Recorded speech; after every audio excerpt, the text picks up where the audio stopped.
Muy bien, apreciados estudiantes, vamos a continuar entonces con el caso que hemos venido modelando de construir una calculadora utilizando programación orientada a objetos.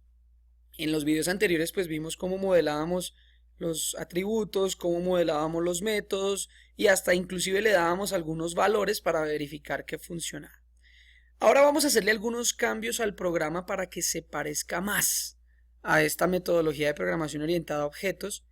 Y uno de esos cambios será que las variables ya no las vamos a declarar públicas, sino que las vamos a declarar privadas. Fíjense que aquí el más indica que es una variable de tipo público, pero al hacer el cambio acá en la visibilidad, fíjense que me ofrece 4 opciones y voy a escoger la opción private. ¿Qué significa que yo declare una variable de tipo private? Primero, fíjense cómo cambia el símbolo, ahora sale un candado y ahora es un menos. Esa variable private significa que únicamente puede ser accedida por miembros de la clase, es decir, debo declarar aquí un método especial que me permita acceder a esa variable, modificarla, agregarle, pues hacerle cambios y también obtener esos valores, poderlos visualizar. En cambio, si la variable era pública, como teníamos las otras, significa que estas variables podían ser accedidas desde cualquier objeto o desde cualquier otra clase, es decir, eran públicas para todo el programa. Al cambiar la visibilidad de la variable, y las voy a cambiar a todas, de las variables a tipo private, le estoy añadiendo es seguridad al programa. Eso indica que únicamente puedo acceder a esas variables con los métodos que yo declare dentro de la misma clase. Entonces voy a hacer ese cambio para todas las variables. Hago clic en la variable dato2 y en visibilidad se lo cambio a private, ¿cierto? Fíjense aquí en esta zona de visibilidad lo cambiamos a private o privado. Entonces aquí lo cambiamos, private, listo. Lo mismo para la variable resultado en la visibilidad. Vamos acá en la visibilidad a cambiarlo a private. Entonces colocamos. Quedan mis variables, sabemos que han cambiado por el candado y por el menos en cada variable.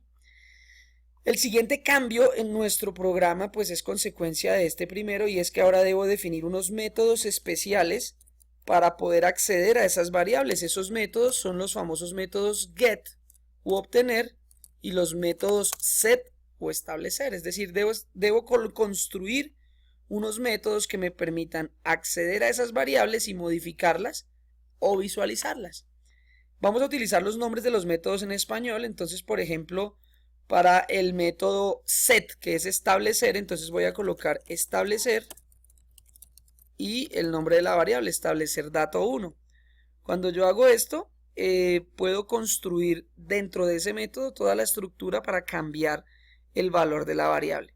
Lo mismo debo hacerlo para la variable dato2, coloco el método establecer dato2, o si lo quiero colocar en inglés, pues podría ser set dato2.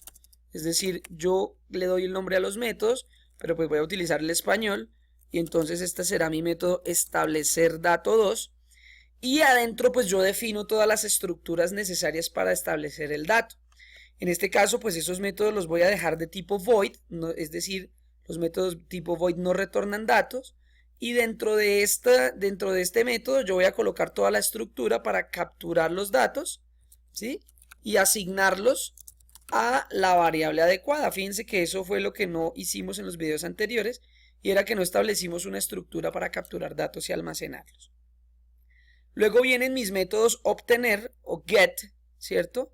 Esos métodos sí retornan datos del tipo de variable, es decir, si mi variable dato1 es de tipo entero, retorna un dato de tipo entero, por eso coloco int, y luego coloco la palabra obtener dato1, es decir, voy a obtener lo que tenga almacenado el dato1. Entonces ese método sí retorna un dato de tipo entero. Para el dato2 también construyo un método de tipo entero, lo voy a llamar obtener dato2 o si fuera en inglés pues get dato2. Si son los famosos métodos get y set, pero voy a dejarlos en español y get en español lo voy a colocar como obtener. Entonces, estos métodos ¿para qué me sirven? Establecer dato1 y establecer dato2 pues para asignarles un valor a la variable y obtener dato1 y obtener dato2 son métodos que sirven para extraer el valor de la variable. Si trabajamos con programación orientada a objetos y añadimos seguridad, siempre será necesario construir los métodos get y set, o los métodos obtener y establecer. Me falta para la variable resultado lo mismo, entonces como cada variable la definí como privada, entonces aquí debo definir un método para establecer el resultado, aunque este método no lo vamos a usar, ya les digo por qué. Porque si yo le digo establecer resultado, significa que yo puedo llamar ese método y asignarle un valor de una vez al resultado. ¿Por qué digo que no vamos a utilizar mucho este método? Porque es que el resultado no lo vamos a ingresar por teclado, sino que se va a calcular mediante las operaciones de suma, resta, multiplicación y división. Igual lo dejamos enunciado para respetar digamos que el orden de los métodos, pero ese no lo vamos a usar. Y luego tenemos el método obtener, para obtener el resultado. Como la variable es de tipo float, entonces escribo float obtener resultado. Listo. Y ahí tengo mis métodos que son necesarios para poder modificar los valores de las variables. Fíjense, establecer dato 1, establecer dato 2, obtener dato 1, obtener dato 2, establecer resultado y obtener resultado. Y esos métodos tienen la única finalidad de ¿qué? De manipular esas variables de instancia. ¿Listo? Ya tengo mi código, ya lo que me faltaría sería colocarle la lógica al programa y que éste funcionara, ¿sí? Fíjense que cuando nosotros trabajamos como diseñadores de software, en este caso trabajando como diseñador de diagramas de clases, pues lo que yo tengo es que mirar cómo van a interactuar las clases entre sí. En este caso, lo que yo estoy mirando es cómo la clase llamada aplicación calculadora interactúa con la clase calculadora a través del objeto que voy a denominar mi calculadora. ¿Listo? O sea, voy a construir un objeto llamado mi calculadora. Y ese objeto va a poder llamar todos estos métodos. Va a poder realizar todas esas operaciones. Por último, como les dije, lo que nos faltaba en los programas anteriores era que se capturaran los datos. Es decir, si miran los videos anteriores, pues al dato 1 y al dato 2 yo les había dado unos valores predefinidos cuando yo construyera el objeto. Pues dato 1 tenía un valor, dato 2 otro, y hacía la suma y la resta. En este caso cambiamos el programa y lo que vamos a hacer es establecer esos valores mediante una captura de datos, ¿sí? Pero ¿cómo se realiza esa captura de datos? Vamos a tener que utilizar una clase de la API de Java, es decir, de la biblioteca de Java, que se llama la clase Scanner.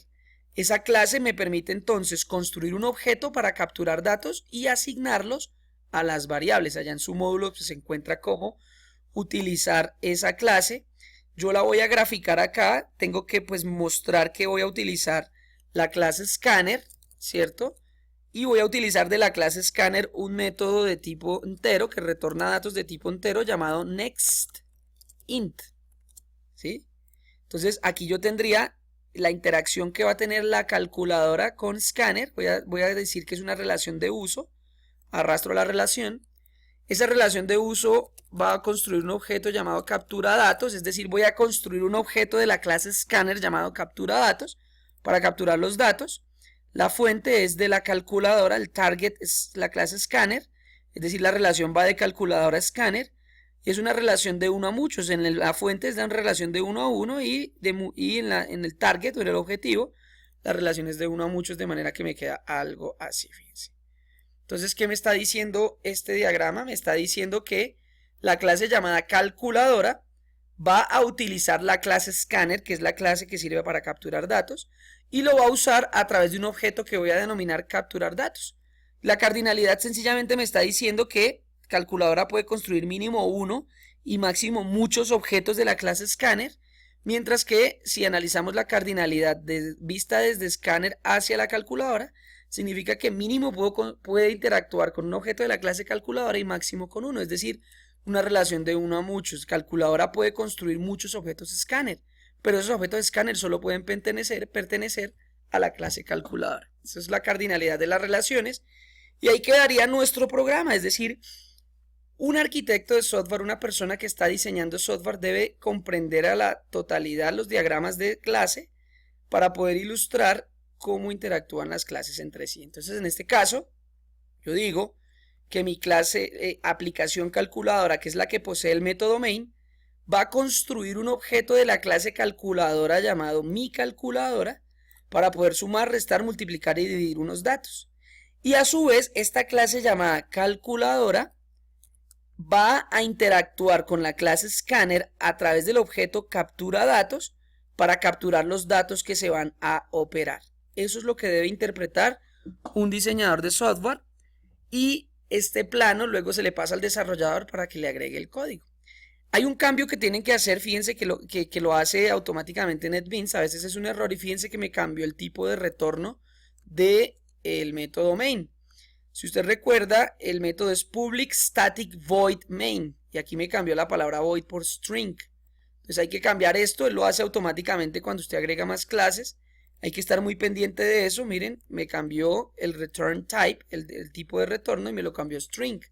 Pero el método main no retorna datos, o sea, es de tipo void y queda de esta manera. Ahora sí ya corregí y me queda public por el más static void main string args. Ese es mi método main, o sea, la aplicación.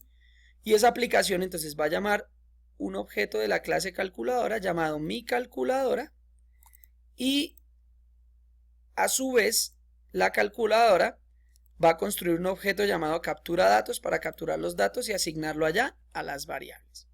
Esa sería como la interacción en el diagrama de clases, cómo quedaría mi programa, y ya lo que me restaría sería hacer ingeniería inversa. Revisemos que todo quedó bien. Acá está mi clase, la aplicación, la que posee el método main, y sabemos que la clase que posee el método main es la que posee el código ejecutable. Esa aplicación va a construir un objeto llamado MiCalculadora de la clase calculadora y ese objeto llamado MiCalculadora pues va a heredar los métodos para realizar las operaciones, sumar, restar, multiplicar y dividir, y también va a heredar los métodos para poder modificar las variables, para establecer el dato 1, establecer el dato 2, obtener el dato 1, obtener el dato 2 y los resultados. Y a su vez, esa clase llamada calculadora va a interactuar con una clase llamada Scanner mediante el objeto captura datos para poder capturar los datos. Les decía yo que ese objeto de la clase Scanner proviene de la biblioteca de Java, es una clase predefinida, o también le llaman la API, la biblioteca o la API de Java, en donde la clase Scanner se va a traer mediante el código import, voy a colocarlo acá abajito, import java.util.scanner. Es decir, es una biblioteca que voy a tener que importar. Al hacerlo, entonces Java va a poder utilizar todos los métodos de esta clase. Bien, entonces fíjense que mi diagrama de clases ahí quedaría listo. Yo sencillamente en cualquier parte en blanco le doy clic derecho, Export as Image, exportar como imagen, y le voy a decir que exporte todo el diagrama, whole diagram, y entonces él me exporta ya ese diagrama como una imagen. Miren, le dice ya dónde lo guardo, lo voy a guardar en el escritorio, le voy a decir que se llama diagrama de clases calculadora, yo ya lo tenía guardado.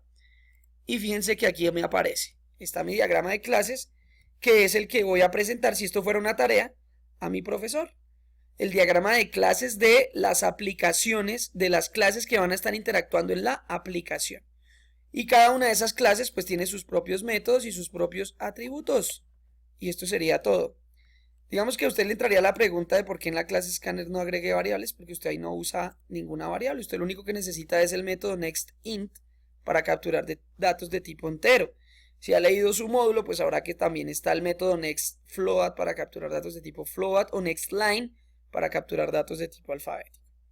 Entonces, esto sería nuestro diagrama. Ya lo que resta es agregarle código a mi programa, es decir, agregarle la lógica. Pero esto es lo más importante, partir de un diseño robusto, saber qué es lo que debe hacer el programa, por lo menos saber cuáles son las clases que están involucradas, y ya dejarle el resto al desarrollador para que le agregue la lógica. Fíjense que ahí el diseñador, el diseñador de software, el arquitecto de software, pues le dice, mire, la clase calculadora debe sumar, restar, multiplicar y dividir, debe establecer los datos de las variables, debe obtener los datos de las variables. Y si usted quiere establecer los datos de las variables, pues utilice la clase Scanner a través del objeto captura datos para poder capturar datos de tipo entero. ¿Sí? Entonces, por eso un diseñador de software, el primer paso es diseñar o modelar el problema a través del diagrama de clases y luego ya le agregamos la lógica mediante pues lo que hayamos aprendido de programación. Eso es lo que vamos a ver en el siguiente video.